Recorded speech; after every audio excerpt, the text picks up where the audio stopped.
Hi అండి. ఈరోజు పేనీలు ఎలా చేసుకోవాలో చూసేద్దాము. పేనీలు అయితే రెడీగా ఉన్నాయి. ఇప్పుడు పాలైతే స్టవ్ పైన పెట్టేసాను. ఈ విధంగా పాలు బాగా మసిలిన తర్వాత పాలని ఇప్పుడైతే వేరే గిన్నెలోకి తీసుకుందాము. చాలా బాగుంటాయండి పేనీలు. చాలా సింపుల్గా రెడీ చేసుకోవచ్చు.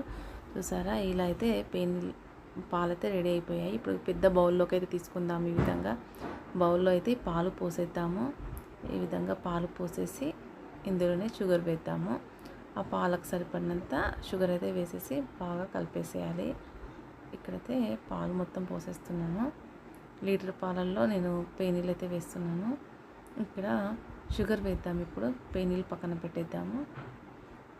ఈ విధంగా షుగర్ వేసేసి మొత్తం కలిపేసేయాలి.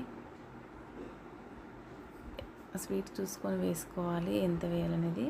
మీరు తినేదాన్ని బట్టి ఇక్కడైతే షుగర్ వేసి మొత్తం కలిపేస్తున్నాను. ఈ విధంగా కలిపిన తర్వాత మనం పేనీలు వేసేసి కలిపేద్దామండి.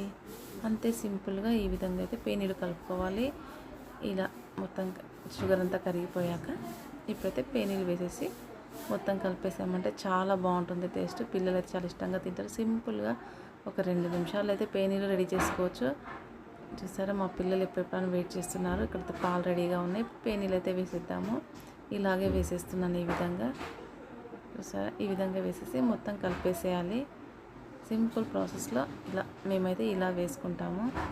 చాలా బాగుంటాయండి ఇవి. సేమియా కన్నా ఇవి చాలా బాగుంటాయి. ఇదండి ఈరోజు పేనీలు ఈ విధంగా పిల్లలకైతే రెడీ చేస్తున్నాను. అలాగే మీకు చూద్దామనేసి వీడియో అయితే తీసానండి. ఇలా మొత్తం వేసేసి కలిపేయాలి. ఈ విధంగా చూసారా, ఈ విధంగా వేసేసి మొత్తం కలిపేసామంటే మొత్తం కలిసిపోతాయి. ముద్దగా ఏమీ అవ్వండి, మొత్తం కలిసిపోతాయి. ఈ విధంగా కలిపేసేయాలి. ఇప్పుడు చిన్న చిన్న బౌల్లో వేసి పిల్లలకైతే వేసిచ్చేస్తాను. చాలా బాగుంటాయి పేనీలు. నాకైతే చాలా బాగా నచ్చుతాయి పేనీలు.